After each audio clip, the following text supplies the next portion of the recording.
Fala, galera do Orbit. Sejam muito bem-vindos a mais um podcast do Orbit. Como eu falo sempre, aqui no podcast a gente tem o objetivo de conversar sobre os principais temas da oftalmologia, mas também temas que fazem com que você se torne um oftalmologista cada vez mais completo. A gente aborda aqui, então, assuntos de vida, qualidade de vida, como é que a gente faz para equilibrar os vários personagens que a gente tem que viver durante a nossa vida, como é que a gente se atualiza com o conhecimento da oftalmologia também. E, claro, os convidados que a gente traz aqui, eles têm que preencher esses critérios para a gente poder conversar aqui. São pessoas que têm essas capacidades para poder entregar coisas para a gente. Hoje a gente vai conversar com duas pessoas fantásticas que são especialistas em córnea, fazem o Orbit Córnea com a gente, que estão voando sobre os conhecimentos, sobre as atualizações de córnea e vão passar um pouco da experiência deles sobre como a gente pode manejar os cuidados de paciente com doenças de córnea, refrativa, ceratocone, lentes de contato, isso tudo, que é o Thales e o Mário. Então, primeiro, obrigado por vocês estarem aqui com a gente, por o Orbit Córnea que já está fazendo sucesso e a gente quer que faça cada vez mais e que seja cada vez mais presente na vida de quem está acompanhando, de quem está estudando, de quem quer continuar aprendendo sobre oftalmologia e principalmente sobre o assunto quando a gente fala de córnea. Então, obrigado por vocês estarem aqui com o Orbit. A gente que agradece, cara. Tem sido uma experiência muito bacana estar com o Orbit aí. Acho que uma mudança de paradigma aí, realmente da forma de ensinar e tem sido muito bacana aí né, as reuniões que a gente tem feito, os temas que a gente tem abordado, realmente uma forma diferente de conversar de oftalmologia, muito legal. O feedback que a gente tem aí no dia a dia dos amigos, dos alunos aí, dos residentes, é muito positivo nessa parte aí de descomplicar, né, de trazer uma coisa muito prática para ficar fácil o dia a dia ali, mesmo para quem não tem tanto contato com a especialidade no dia a dia. Exatamente, a ideia é essa, né? A ideia é a gente pegar o que é de importante, trazer para a vida real e o oftalmologista conseguir aplicar naquilo ali. Aí é exatamente isso que você falou. Ceratoquarta, que é o nosso programa, toda quarta-feira tem o Ceratoquarta, é a que vai abordando essas peculiaridades de vida real de um paciente que tenha alguma questão de córnea ou de refrativa também, né?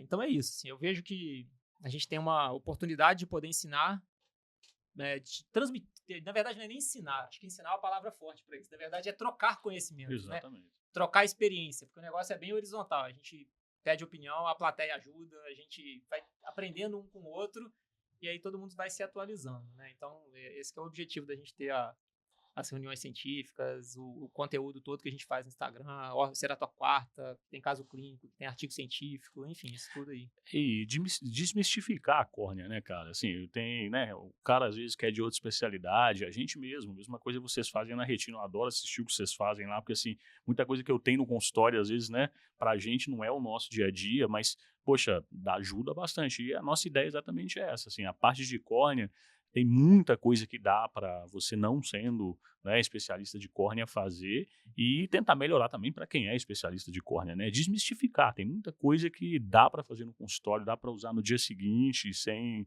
né, muito estresse, né? A ideia, inclusive do Ceratoquarta, uma coisa que tem me agradado muito é assim, é trazer aquele caso diário, porque nem sempre a gente consegue enquadrar a conduta naquela conduta do livro, naquele nomograma, naquele quadradinho que a gente tem. E esse é o caso que aparece para nós, que não tem, às vezes, aquela alteração que a gente espera, não tem todos os comemorativos aí de uma patologia, ou a evolução que a gente espera não aconteceu, e agora? Esse é o caso que aparece no consultório, não é aquele bonito do congresso, né, que tem todos os sinais, os sintomas, aquele quadro clássico, né? E nessas discussões a gente traz esses casos, os casos que geram dúvidas, né? Que é o que aparece. E a gente tem aprendido bastante com isso também, conseguido discutir bastante caso, né, bem interessante. É legal, né, tá? A gente trabalha, né, fizemos fellows juntos e já conversamos há bastante tempo, temos né, um igual ao outro no grupo do WhatsApp. E é sempre assim, né, cara? Você coloca uma topografia lá, né? Cada um tem uma opinião diferente. É interessante, né? A gente tentar balizar isso aí, né? Então, as divergências também são muito legais, porque, né? Você falou, não tem um caminho só para fazer as coisas, né? Muita coisa a gente muda, né? Pô, conversar de crosslink, eu fico putado, o que eu faço nisso aqui, né? Refrativa, coisa que eu gosto. Então, assim, cada um tem sua área de expertise. Assim. Então, mesmo para quem faz córnea, é bem legal bater um papo lá, uma topografia, dar uma opinião, porque gera divergência, né? Quantas vezes a gente não fica um tempão em cima de um Pentacan, né? Tipo assim, olha, pode, não pode, operaria, não operaria, né? Você vê que a resposta não é única, né? O que você falou, não tem um nomograma que responde tudo, né? Por isso que é legal você ver o especialista discutindo, o colega discutindo, para fazer essa indicação, né? Eu bato sempre nessa tecla aí de que a gente tem que ter referência na vida, né? A gente tem que saber quem são as pessoas que a gente pede opinião. Porque você não vai pedir opinião de qualquer um, senão às vezes a opinião vai te atrapalhar. Mas não existe ninguém no mundo que consegue trabalhar sem pedir opinião, sem ter um caso que você fala assim, poxa, será que o fulano não pode me ajudar? Então a ideia é a gente tentar fazer essa comunidade, né, de pessoas que estão a fim de pedir opinião. E eu tenho as minhas referências de cada caso, né, de cada especialidade, eu tenho minhas referências de retina, que eu também preciso pedir ajuda de casos de retina, eu também tenho minhas referências quando eu tenho uma situação de córnea que eu tenho que encaminhar para alguém. Enfim, a gente tem que ter essas referências ao longo do tempo aí.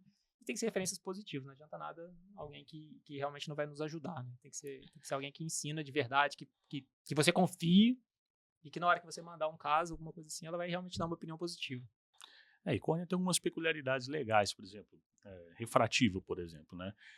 Grande parte da refrativa está na indicação, né? Então, assim, grande parte de toda a questão é como você vai indicar aquela cirurgia, o que você vai fazer ali, qual que é o procedimento que você planejou. O procedimento em si, muitas vezes, é tecnicamente tranquilo, né? Mas o que as pessoas têm muita dificuldade é realmente indicar o procedimento, né? Porque a gente conversou, a topografia, né? E é até interessante, porque a gente vai mudando, né? De opinião, algumas vezes, com algumas coisas, com amadurecimento, você vai mudando, vai vendo outros índices, está sempre evoluindo, a coisa está, né, sempre com índices novos, exames novos. Poxa, a gente está acostumado a ver Pentacam. Recentemente tive a oportunidade de trabalhar com Galilei, né? Então, assim, é outra, né? É o mesmo exame, mas, assim, completamente diferente os índices ali. Então, é legal ter gente para discutir mesmo, né? Perguntar quem já tem experiência com aquele equipamento, né? A gente tem discussões bastante legais e o Cerato Quarta ajuda nisso aí, né? E o interessante é aquele caso, a gente sempre fica repetindo, né, do dia a dia. Olha que interessante, o que eu mais vejo, a dúvida em relação a um Pentacam, é o duvidoso. Thales, vem no WhatsApp, né? Indico ou não indico? Manda o exame, grau tal, né? Refração. E aí no congresso, olha, eu vou fazer uma investigação complementar em cima de um Pentacam, que já é um tomógrafo de córnea. Puxa, aí você vai ter que pedir um mapa epitelial. Ou você vai ter que pedir uma biomecânica de córnea. São aparelhos poucos, assim, tem poucos aí disponíveis aí para a gente fazer esse exame. Só que quem mora numa cidade de 500, 600 mil habitantes, estou falando de uma cidade de tamanho, né, um porte bom, não tem esse aparelho. São poucas as cidades que tem. E aí? Mas eu preciso dar uma opinião, o médico precisa tomar uma conduta. Então é esse caso que a gente entra, né? Eu acho que é deixar prático sem precisar, porque se a gente precisar para todos os casos, de tudo, né? De todas as tecnologias, isso não é um caso real. E é isso aí, a gente tem caso que não dá não dá para dar resposta sem essa propedêutica aqui. A partir daqui realmente não é essencial. E assim, a gente também não vai indicar com qualquer exame, né? Isso, a gente Claro. é ponderar a medicina de boa prática, que horas que existe uma limitação, que a gente não consegue dar resposta, e que horas que realmente precisa de uma investigação a mais, que horas que a gente precisa colocar coisa a mais. O Vitor fala muito isso, né? O Vitor, ele é bem sensato em relação a isso, porque existe sempre o caso duvidoso e ele sempre vai existir, né? Isso sempre vai acontecer. Porém, alguns toleram um pouco mais de risco, então assim, vai do tanto que você tolera o risco e o tanto que isso não agride, né, a tua ética médica, entende? Então, às vezes, correr o risco pequeno é diferente de um caso que você vê que, né, não é um borderline ali, é um pouco mais pro lado do vermelho, assim, né? Não faça. E a gente discutiu isso no Cerato Quarta, né? Quando naquele artigo que eu apresentei, que a gente mostrou as opiniões de vários colegas do mundo. Aquele artigo é muito legal, né? Porque realmente eles pegaram um caso e colocaram vários colegas do mundo para discutir. E essa variação ocorreu entre países, assim, né? Um solicitava uma propedêutica que o outro considerava completamente desnecessária e realmente as opiniões divergiram, né? E foi bem legal ver a posição do Brasil. A gente não faz nada muito diferente do que eles fazem, né? Assim, a gente está bem avançado aí, né? O Brasil tem grupos de estudo muito bons de córnea, inteligência artificial em córnea, de Pentacam, tem estudiosos sensacionais e talvez até um dos maiores estejam por aqui, né? Então, o Brasil é bem avançado nessa parte, né? Então, foi bem legal ver isso. Não varia só regionalmente, vocês estão falando assim, tem uma cidade menor, coisa e tal. Variou no mundo todo, né? Assim, eu pediria um mapa epitelial, eu acho essencial. O outro fala assim, não, uma PPL nesse caso não me ajudaria em muita coisa. Então é legal ver essas variações assim do que eles levam, né? O peso ponderado de cada exame numa indicação, por exemplo, né?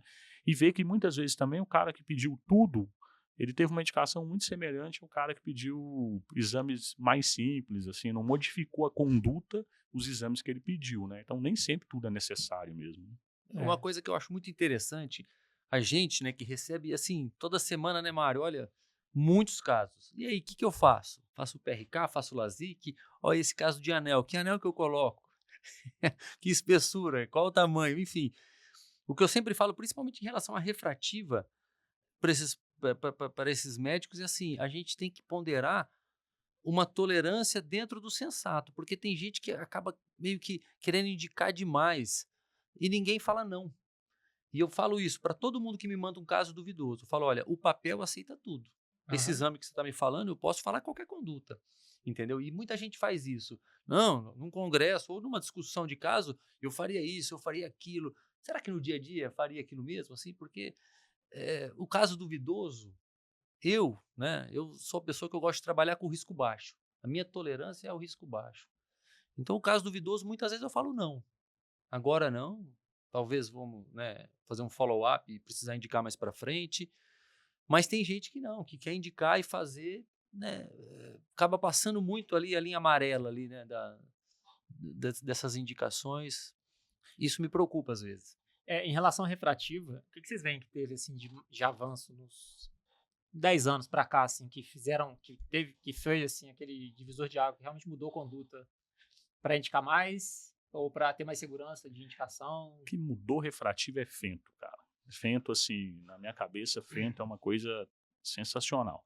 Então, assim, laser de fento segundo ajudou muito a você ter segurança no flap, né? Então, assim, a refrativa, assim, a refrativa é corneal, né? Refrativa de córnea, né?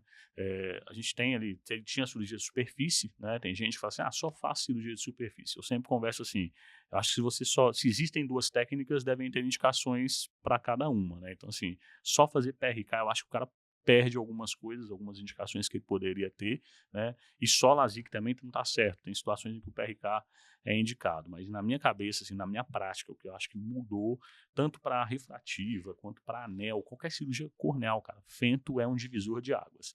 Assim, a precisão do laser, a facilidade técnica também, né, Thales? Populariza o procedimento. Pô, você vai fazer um anel intraestromal manual, tem uma série de detalhes, né? O túnel não fica, às vezes, da forma como você queria, centralizado. Cara, o Fenton centraliza, corta na profundidade que você quer. A interface do Fenton hoje é ótima, né? Então, assim, o problema hoje do Fenton continua sendo o custo, né? Que é o principal, né, divisor aí. Mas Fenton segundo em córnea é uma mudança de paradigma, seja para refrativo, seja para qualquer cirurgia corneal, cara. Eu acho que, além disso, né, na propedêutica, né, o Pentacan, alguns mapas, alguns estudos como progrediram, né, de progressão paquimétrica, a inteligência artificial ali dentro dos aparelhos agora para fazer um screening melhor desses pacientes duvidosos, isso também tem ajudado bastante. E na parte de refrativa, eu também destaco o PRK transepitelial, que já existe há um bom tempo, mas ele agora que ele ganhou mais força, principalmente que tem mais estudos sobre ele nos últimos, falou em 10 anos, né? Porque antigamente se achava que um PRK transepitelial, porque essa é a cirurgia para o oftalmo não, né, não especialista em córnea e refrativa fazer. É a cirurgia no touch, porque você não rela no olho. É uma cirurgia que você seta, olha o laser, marca o olho e ela faz a cirurgia inteira, o laser.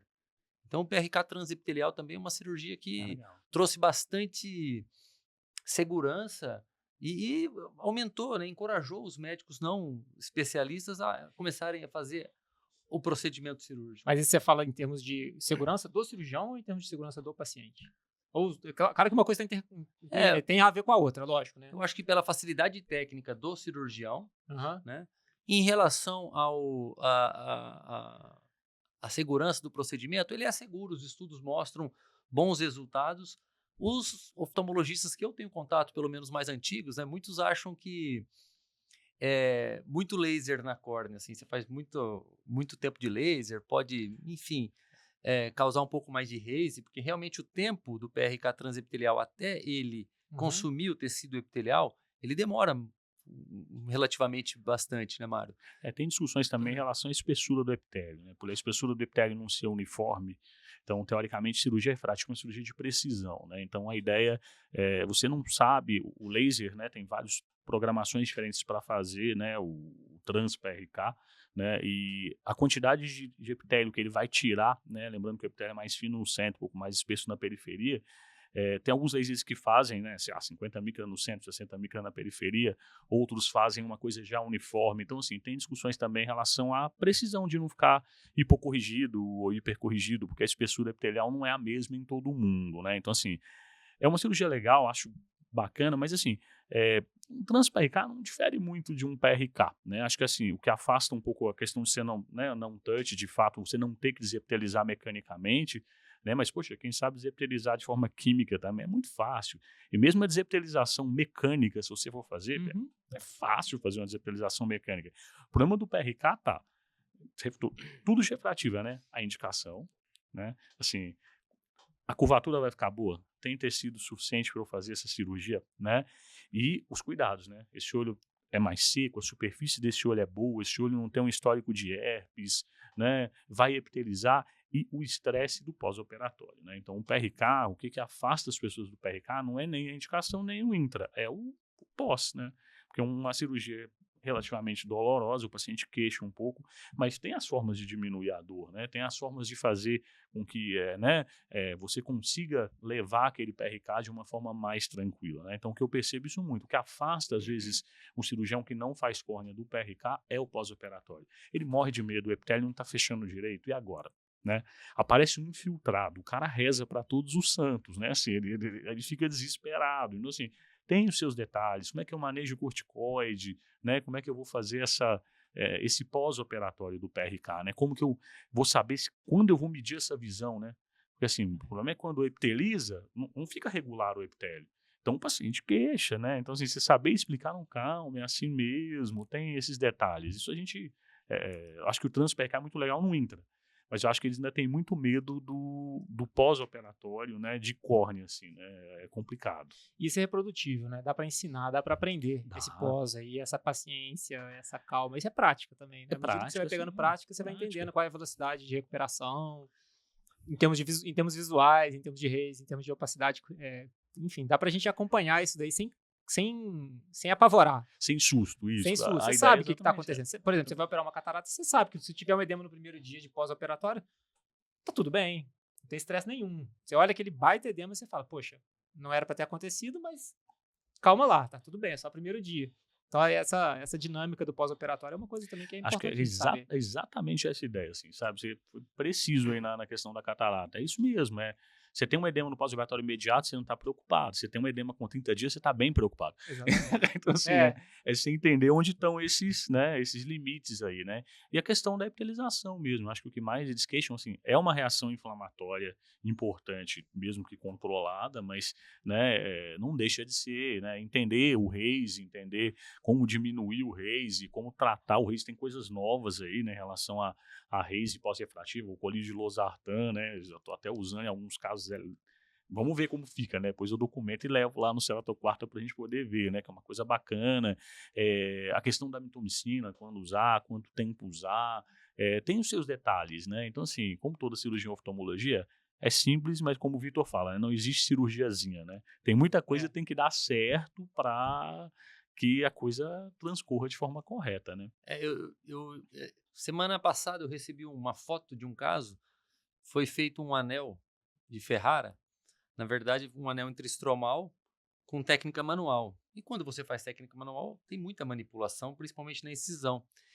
E formou aquele infiltrado, sabe, na incisão, que fica, né, como se fosse uma cicatriz, assim. Mas quando forma isso, e até você entender que isso é uma reação comum por manipulação, excesso de inflamação, enfim, o médico estava desesperado. Ele ia viajar no final de semana e mandou para mim uma mensagem, falou, Thales, será que eu devo cancelar minha viagem?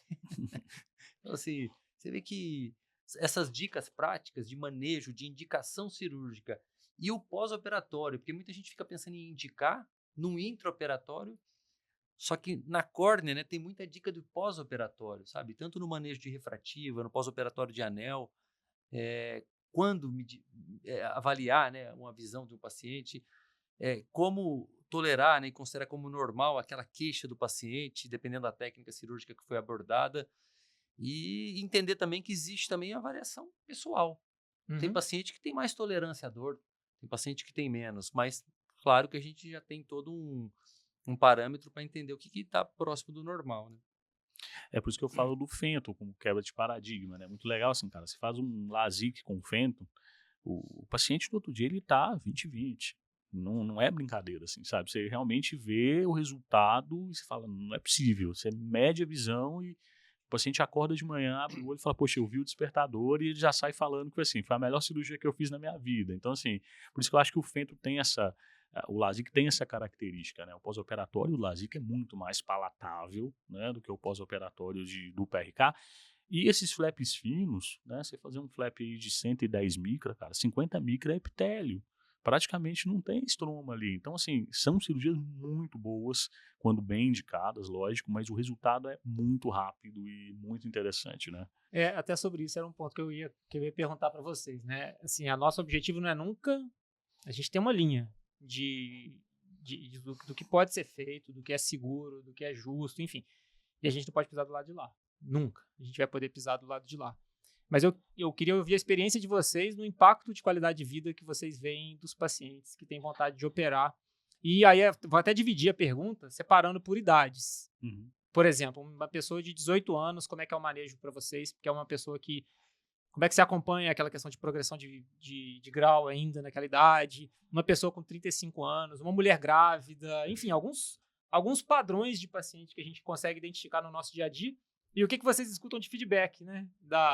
Do impacto na qualidade de vida deles. Porque da catarata, sim, a gente consegue... Eu escuto muito, né? Uhum. Mas eu queria que vocês dessem esse feedback em relação à cirurgia refrativa também.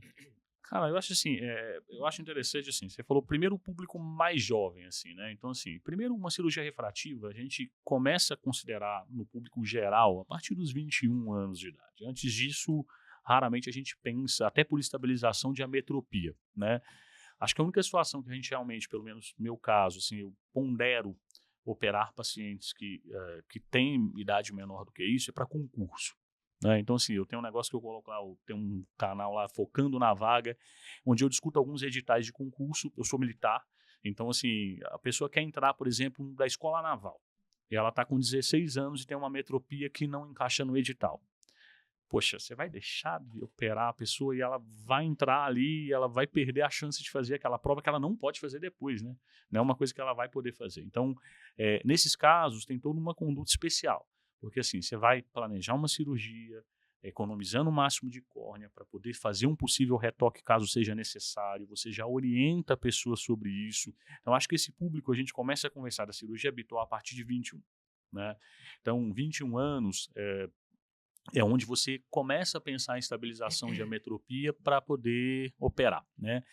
Cara, refrativa, 90% é a refração, cara. Então, o que a gente observa, né, Thales, no dia a dia, cara, muito erro de refração, né? Então, assim, aquele indivíduo chega para você com 25 anos, console, minha miopia não para de crescer.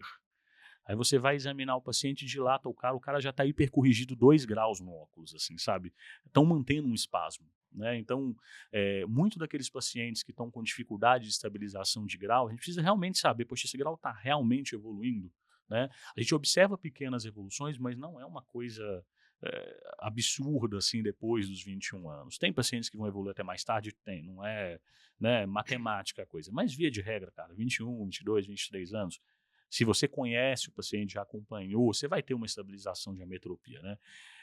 Outra coisa vem da motivação. Então, esse público jovem, então um cara de 20 a 30 anos, né, eu sempre gosto dessa frase, explicar para ele, a ideia não é ficar zerado o grau, é você ficar independente dos óculos. Né? Então, a refrativa tem a sua precisão ali da cirurgia, que não é 100%. Né? Mas você deixar um cara que é -6 e ele ficar -0,5, eu acho que assim, resolveu a vida do cara. Né? Ele não vai ter queixa no dia a dia. Né, Porque a queixa dele é usar o óculos, é usar a correção.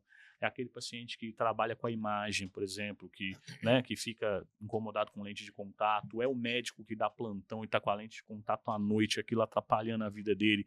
Então, assim, é libertador. A cirurgia em si, todas as pessoas que operam falam assim, eu não considero refrativo uma cirurgia estética, sabe? Eu acho que dá uma liberdade para a pessoa praticar o esporte, dá uma liberdade para a pessoa fazer carreiras que ela não conseguiria com aquele óculos. Acabei de falar, militar, por exemplo, né? Para entrar em qualquer curso militar, em regra, você precisa ter 1,5 dioptria de equivalente esférico, né?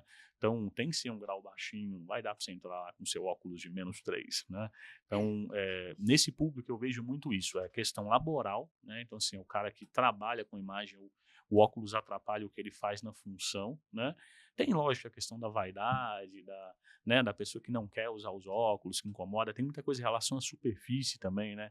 Então, abuso de lente de contato, né, Thales? É uma coisa que a gente vê, cara. A lente gelatinosa é um negócio confortável e hoje você compra na internet, né? Então, a galera compra as lentes e faz um monte de coisa errada com lente de contato, né? Você vai ver a córnea já está com vaso. Quantos pacientes você não vai operar, Thales? Por exemplo, que a gente coloca lá pingar fenilefrina, né, pingar um vasoconstritor no intraoperatório, porque o cara tá cheio de vaso, né, não vai fazer um LASIK que vai sangrar aquele flap. Então, assim, abuso de lente de contato, eu acho que é uma indicação boa nessa faixa etária, porque eles não usam de forma correta, né? E dos 30 para frente, a gente já começa a entrar numa outra questão que a motivação é parecida em alguns casos, mas assim, já está mais próximo dos 40, né? Então a gente já fica um pouco preocupado ali com a questão da presbiopia, como que vai ficar, né? Você não faz um planejamento com um paciente de 37 anos para operar uma miopia do que você faz com um paciente de 22, né? 22 é plano, pô, né? 37, você já conversa com o cara, olha, o que você faz, né? Qual que é a sua profissão? Porque daqui a pouco o cara vai faltar o perto ali, né? Principalmente quando ele enxerga bem de perto, né? Que é o míope. Exatamente. Ele já enxerga bem com aquilo ali sem nada, se ele perder aquilo, ele tem uma grande chance de ficar insatisfeito. Eu acho que a cirurgia refrativa, assim, o resultado, né, o feedback do paciente, ele é assim como o da catarata, sabe? Porque o paciente que está motivado a fazer uma cirurgia refrativa é libertador para ele. O paciente jovem, ele quer a autonomia, ele quer pelo trabalho, pelo esporte, né? E pela parte estética também, obviamente. Mulher, óculos, passar maquiagem. Eu vejo muita gente reclamando às vezes, puxa, vou para a praia, meu óculos de sol vou ter que pôr grau. Sabe, é uma coisa simples para a gente, mas para o paciente isso é, né, um negócio que incomoda. Então esses pacientes, eles ficam assim, principalmente a metropia quando passa de 2, sabe? Que é um paciente que já é muito dependente do óculos. Eu sempre uso o exemplo, às vezes conversando com o paciente, assim, paciente acima de 2 graus, 2,5, ele não vai na padaria, sabe, sem óculos, sabe? Quando ele tem 1 e pouco, ele até consegue, né?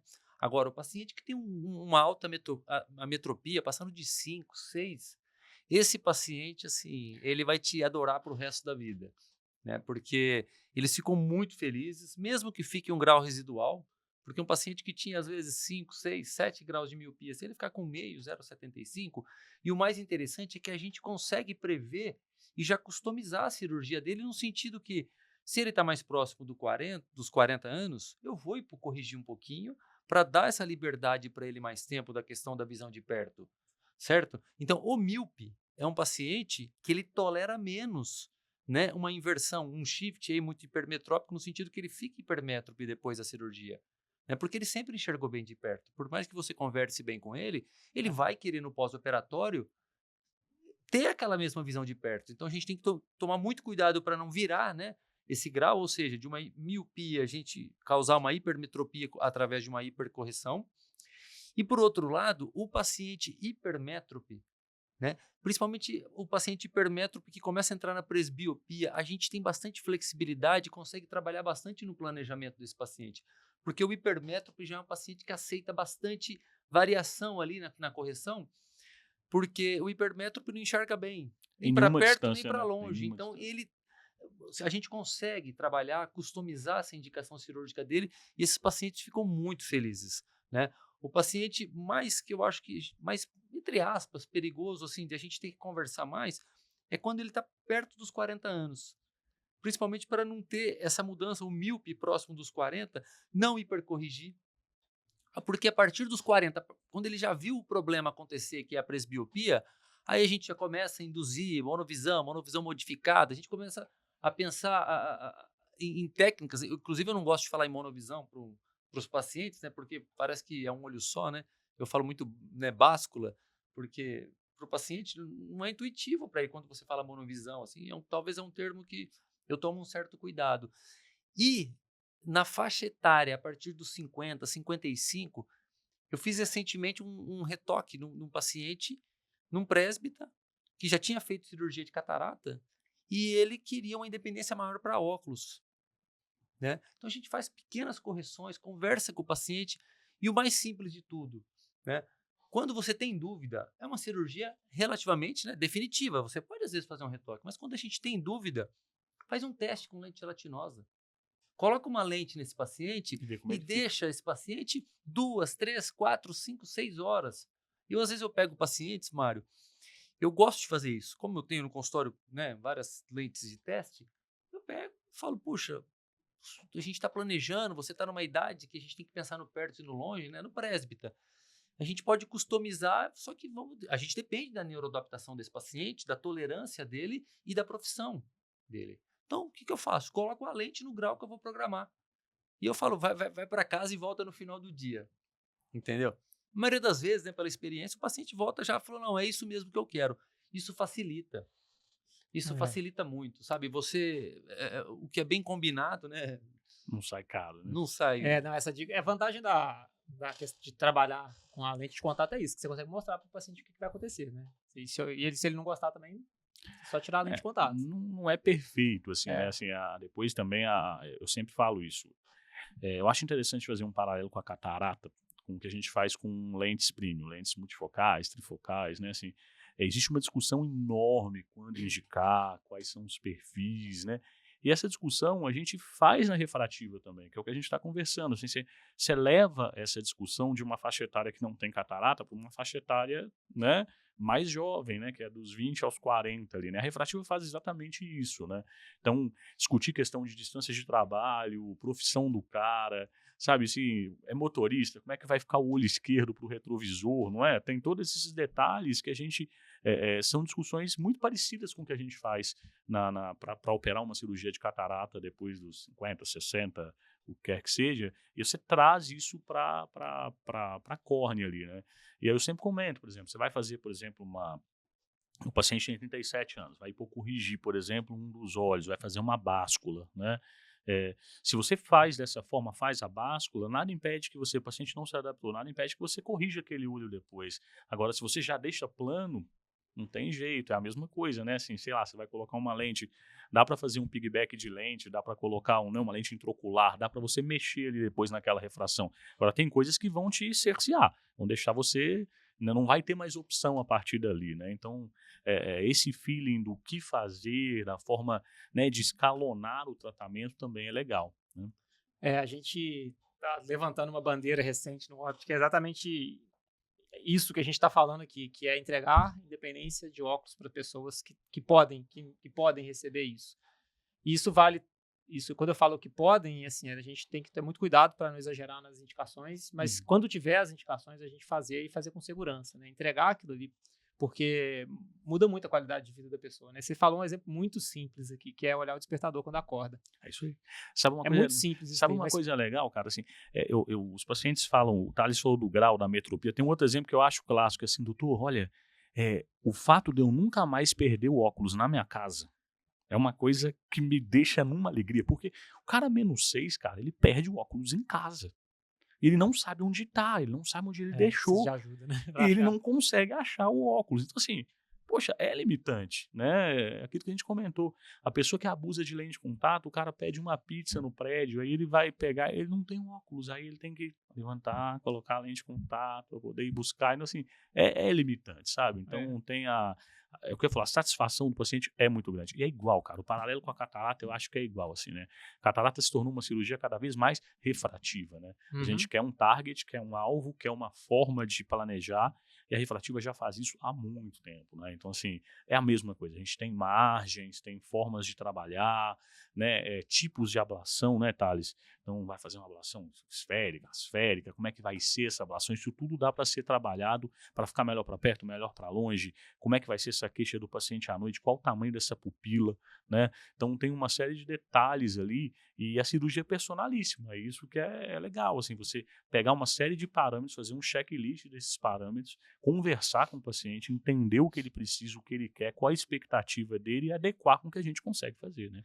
E até isso que você falou é fenomenal, né? Porque falam, eu vou fazer um paralelo do que você tinha contado agora há pouco, do seu amigo que mandou uma mensagem perguntando de indicação de caso, que eu vejo que, para vocês, eu acho que acontece todo dia, né? Alguém pedindo uma indicação com pouca informação. Pede uma opinião, mas entrega pouca informação e assim, acaba que eu entendo que é um pouco complicado a gente poder indicar ou não indicar uma cirurgia se você não para um tempo de chart time com o seu paciente. Você sentar para falar com ele. Quais são os seus hábitos de vida? É o que vocês estavam falando agora. Exatamente. O que você espera da cirurgia? Às vezes o paciente fala uma coisa que você não espera. Às vezes você entrega um resultado para ele que não era o resultado que ele queria. Né? As expectativas eu acho que são importantes, os hábitos de vida, o que a pessoa quer, enfim, eu acho que isso é tudo objetivo, muito, né? É muito objetivo. A oftalmo chegou no ponto que ela tem que ser personalizada. Tem que ser. Não existe oftalmo padrão. Não existe oftalmo que serve para todo mundo. A gente tem que personalizar de acordo com o perfil de paciente que a gente tem ali na nossa frente. Então, isso não acontece se você não sentar e falar com o paciente, escutar de volta. Né? Isso é super importante. E uma vez há muitos anos, talvez, foi inclusive no CIMASP, eu vi uma aula muito interessante, não lembro quem falou sobre isso, mas sobre expectativa, como você disse. Um paciente com uma expectativa muito acima, ou seja, uma expectativa, ele usou um termo assim, 130%, se você entregar um resultado de 100%, ele vai ficar 30% insatisfeito. Então, como que você não deixa o paciente ter uma super expectativa? Conversando. O pré-operatório é muito interessante, a gente exatamente estudar aquele caso, personalizar o tratamento para aquele paciente e fazê-lo, né? O paciente tem que entender as limitações desses procedimentos. Eu sempre falo, antes da cirurgia, porque é raro, mas uma vez um paciente que foi fazer uma refrativa foi assinar um termo de consentimento. Não, um dia antes eu peço para assinar, na verdade. Ele falou, puxa, mas aqui está falando que ele vai reduzir a dependência do uso do óculos, eu quero ficar sem óculos. Então, a grande questão, isso são coisas que ao longo dos anos, aí, esses 17 anos aí de formado, que a gente vai aprendendo, né? Mas hoje eu sempre falo, olha, o termo de consentimento, eu leio para ele essa parte que fala sobre isso bem antes da cirurgia, para falar, olha, o objetivo é reduzir a dependência do uso do óculos. Obviamente, eu já deixo bem claro para ele, o meu target é 0, eu estudo para isso, eu vivo isso, é a minha profissão isso. Mas eu tenho que ser, né, bastante honesto com você, entendeu? Eu acho que você não deixando o paciente com uma super expectativa, isso previne muito desconforto no pós-operatório.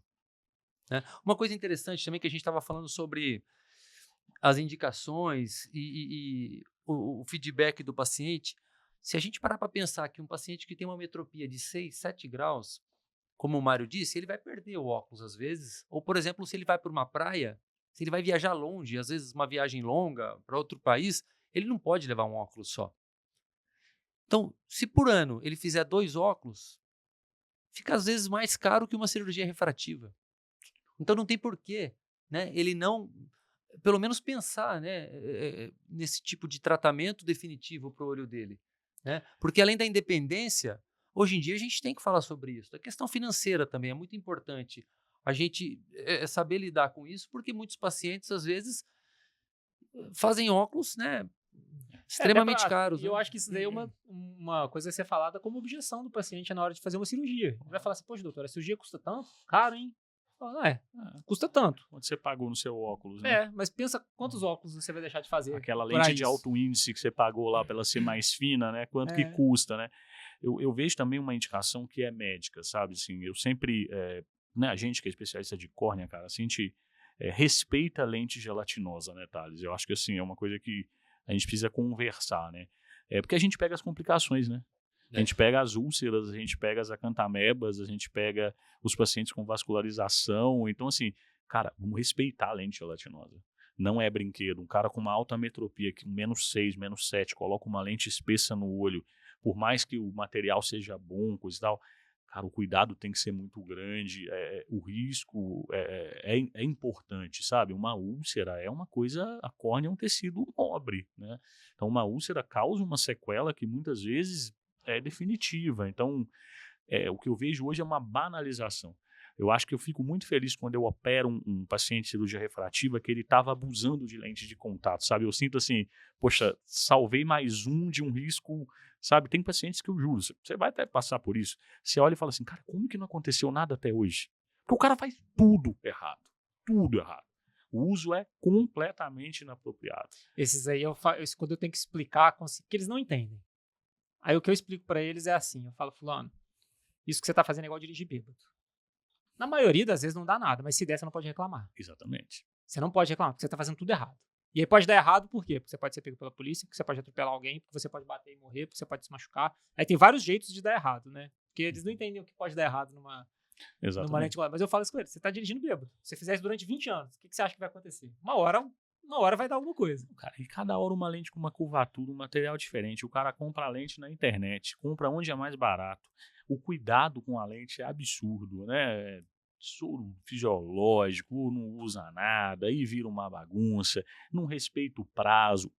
O uso da lente inapropriado, para mim, é o que eu mais hoje converso com os pacientes, porque assim, para eu indicar a lente, eu sempre, né, quando normalmente o paciente começa a usar a lente, né, pelo menos na minha rotina, aí 15, 16 anos, antes disso eu não gosto, porque assim, o cara não tem maturidade para fazer e não vai ser a mãe dele que vai cuidar da lente, né? Então assim, a idade que eu começo a adaptar, mas eu sempre brinco assim, eu vou dar o teste e falo com a mãe assim, você é minha fiscal. Uhum. Se ele usar direito, a gente conversa. Caso contrário, não. Espera um pouco. A responsabilidade é dos pais nesse momento. Exatamente. Eu passo exatamente essa responsabilidade para eles. Entendeu? Assim, e o que eu vejo é isso. E aí, quando os pais perdem esse controle, né, que é assim, passou dos 18, já não dá mais para controlar, a pessoa já está com a vida, né, dela independente ali. E que os abusos começam, né? Não é incomum, e é surpreendente, mas não é incomum. Tem paciente que não tem óculos, e não são poucos, né? Tem paciente que vive de lente gelatinosa. É um absurdo. Né? E esse é um perfil ótimo de cirurgia refrativa, né? É isso que eu estou comentando. E isso a gente só consegue se você parar para conversar com o paciente. Exatamente. Se ele falar para renovar, você simplesmente entregar a receita para ele, essa informação não vem, porque ele não te conta. Uhum. Você tem que ativamente ir lá e perguntar. Como que é o que você usa? Lente, óculos, quantas horas por dia, né? Como Cadê é que é seu seu uso? Cadê seu óculos? Geralmente ele tira na sala de exame. No dia. Né? Não, tira na sala, entra na sala. É. Peraí, doutor. Um minutinho. Suja, tira. Peraí, doutor, deixa eu tirar aqui. Eu acho que o Mário falou um negócio muito interessante em relação à criança. Eu falo criança, né, porque... mas assim, eu só indico a partir dos 16 anos. E eu tenho um número e eu falo por quê para os pais. Porque os pais chegam... Hoje em dia, obviamente, as crianças têm acesso, né, a toda essa tecnologia em relação a... Né, porém, a mãe e o pai às vezes falam, não, mas ele consegue pôr, tirar, eu vou ajudar porque às vezes eu uso lente. Tudo. O grande problema não é colocar e tirar essa lente. Claro que isso também, mas no dia a dia as crianças são treinadas e em casa muitas vezes fazem o correto.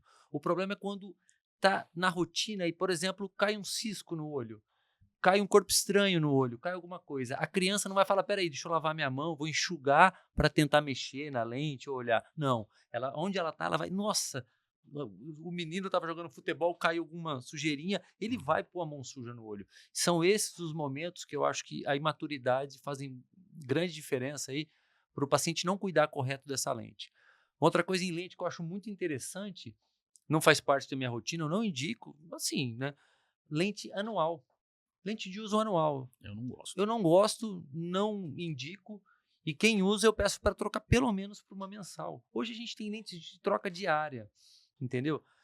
Eu acho que você está sempre com uma lente com menos alteração, porque eles perguntam, mas eu tenho uma lente que é para usar 1 ano, eu estou com ela 1 ano e 3 meses e eu estou enxergando.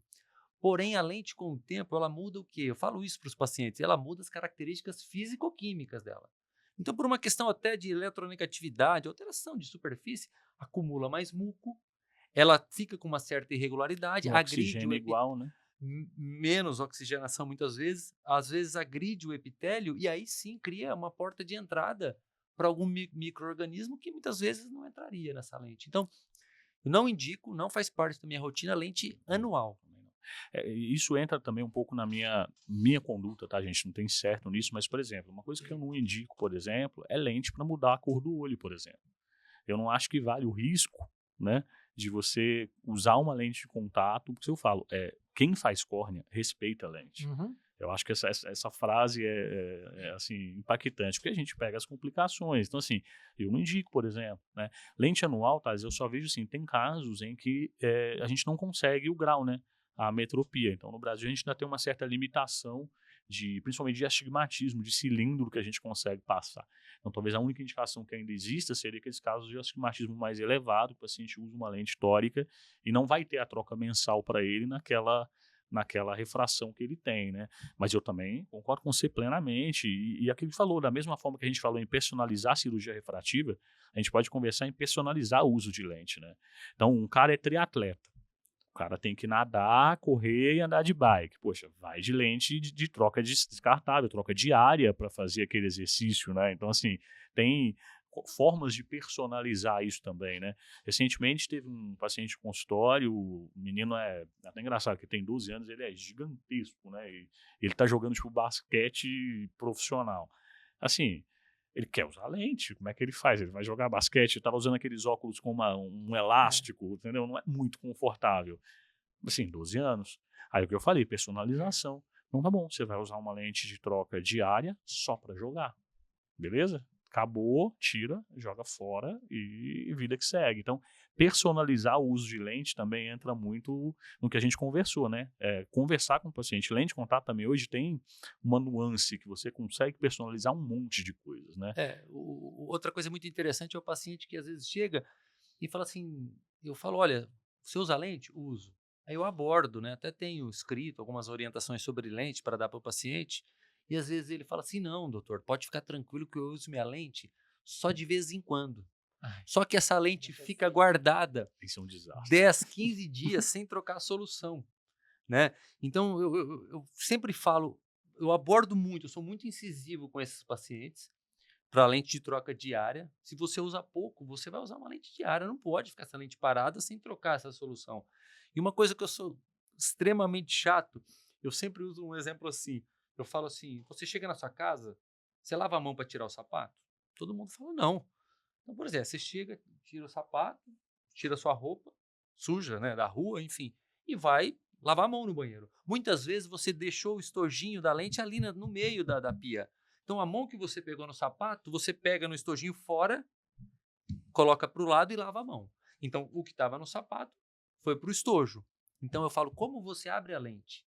Eu abro assim. Então, se você abrir o estojo dessa forma, o dedo que você abriu, que estava com a sujeira do sapato, você vai pôr na lente. Então eu falo para todo mundo, abre a lente com esses 2 dedos de forma que esse dedo não encoste no estojinho, porque depois esse dedo que não pegou no estojo, ele pega a lente. São detalhes simplórios, mas que fazem toda a diferença. Isso do estojo é um clássico, né? Assim, você quer saber como um cara usa lente? Pede para ver o estojo dele. Não tem muita dificuldade. É uma coisa que eu faço. Deixa eu ver seu estojo. Assim, o estojo era verde, o olho direito. Tá, assim, de outra cor. Entendeu? Assim, é absurdo, assim, as coisas que a gente vê. Por isso que eu falei, o pessoal... Eu sempre peço para levar o estojo. Né? Assim, eu acho assim, fica de dica pro pessoal, poxa, você vai fornecer a lente pro seu paciente, fornece o estojinho, né? A troca do estojo, né? Assim, eu sempre troco o estojo. Você está precisando de estojo? Eu pergunto, sabe? Está precisando de estojo? Troca o estojo. Põe outros ali. Porque realmente eles não trocam e é o que o Thales falou. É uma coisa que o cara colocou, a mulher colocou na bolsa, tá certo? Ela levou na viagem. Se você tiver a cultura daquele estojo, cresce um cogumelo. Nossa, nele, cogumelo, né? Agora, nele. interessante a gente falar em lente, a gente está falando bastante, né, abordando mais lente gelatinosa. Para gente que faz córnea, a lente rígida é assim, é um arsenal que a gente tem que resolve 80% dos meus casos de consultório.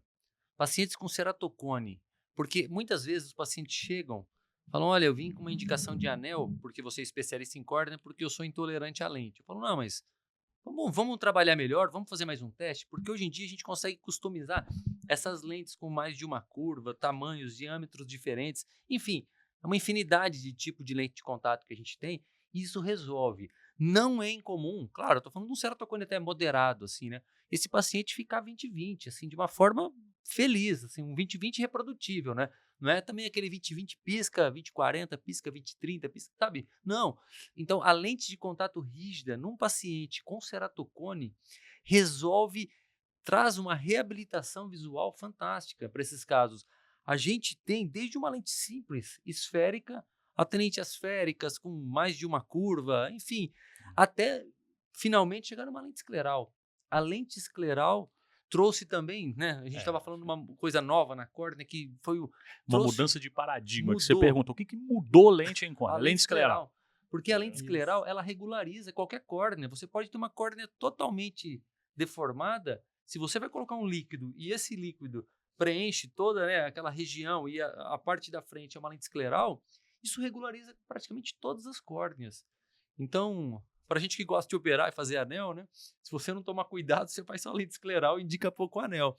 E é um arsenal legal para as pessoas, assim, terem no consultório, né, Thales? Treinar a lente escleral. É o que o Thales falou. Sabe aqueles casos, assim, desesperadores? O cara já chega desenganado, né? Assim, muitos pacientes com córneas muito irregulares, que usam aquelas lentes muito pequenas, de diâmetro muito pequeno, que você já não encontra mais para fazer, né? E aí você coloca uma lente escleral, é sensacional, porque assim, o conforto é bom, é 20/20, não é aquela coisa que você falou, né, instável, Não, é né? reprodutível. Reprodutivo, fica bom, né? E o paciente fica satisfeito, né? Fica satisfeito, Lógico. poxa, o cara não tá me enxergando, É, né? ceratocone avançado, É. né? Ainda tem esse detalhe no ceratocone, cara, que, assim, que os colegas todos, né, grande parte dos colegas que não têm experiência com ceratocone acabam fazendo.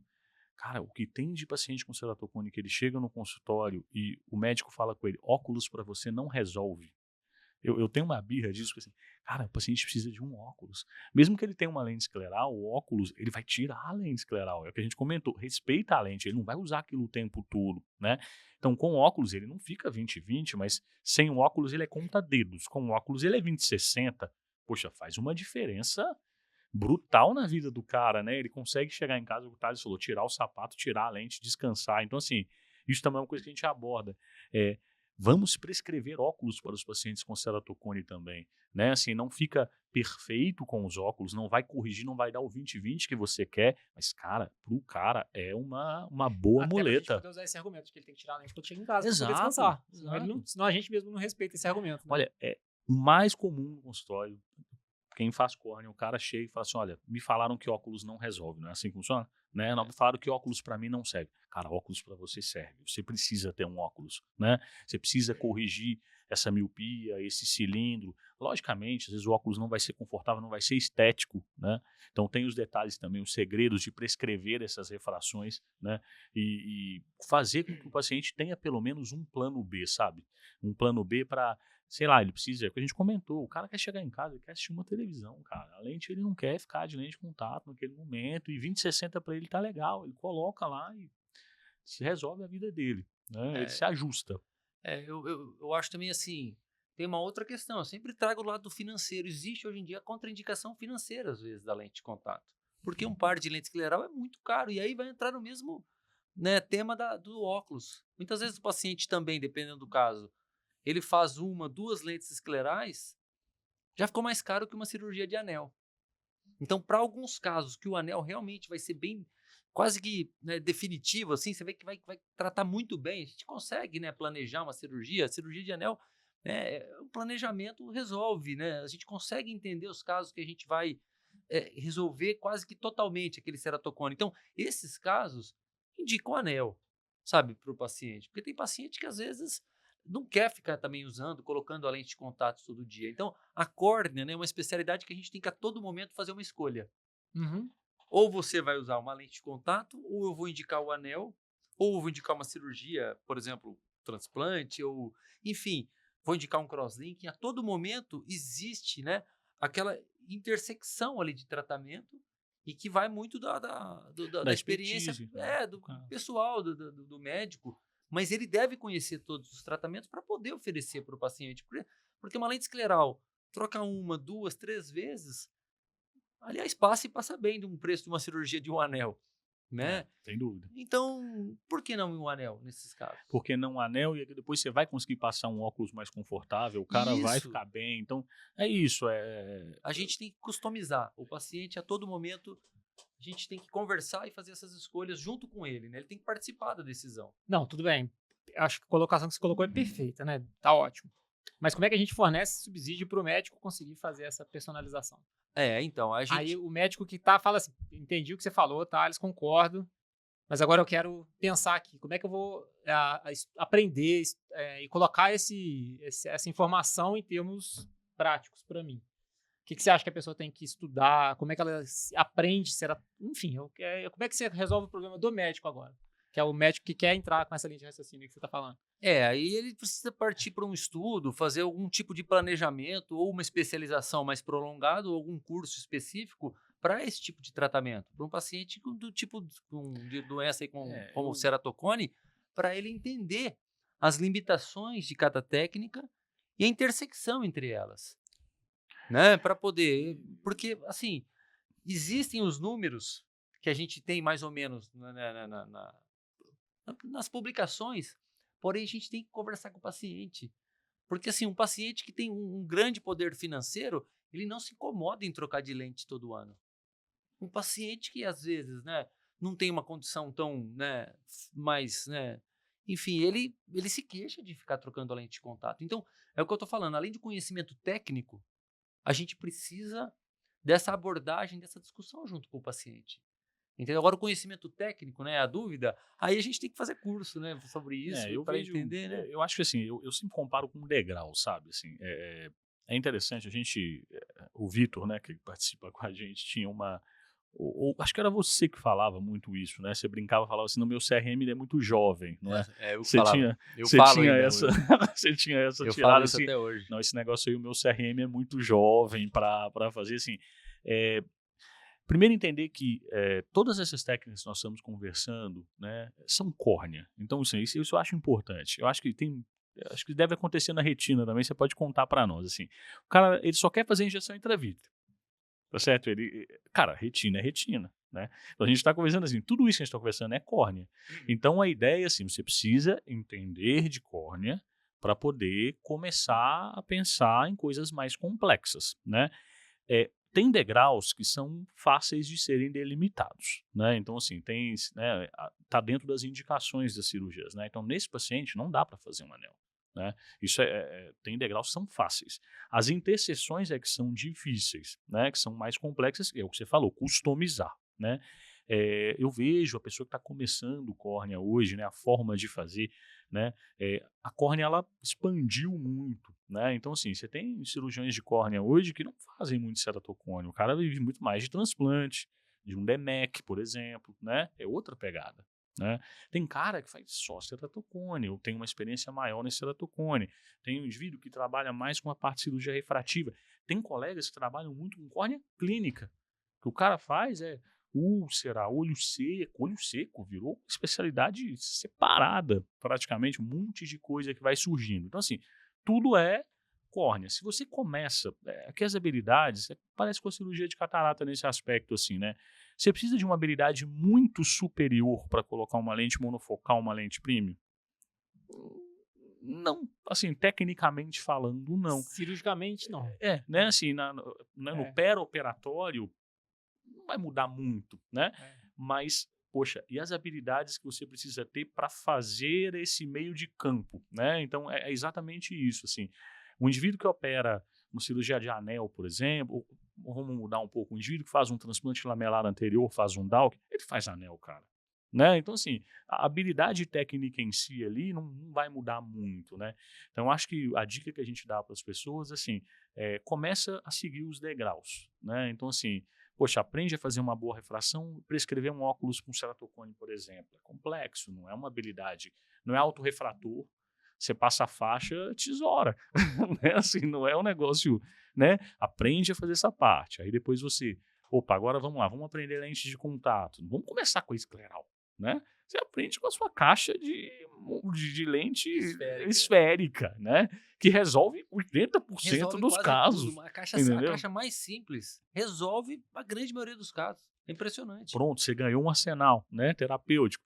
Aí vamos lá, poxa, mas tem aquele caso que eu não consegui. Aí você vai numas lentes bicurvas, né?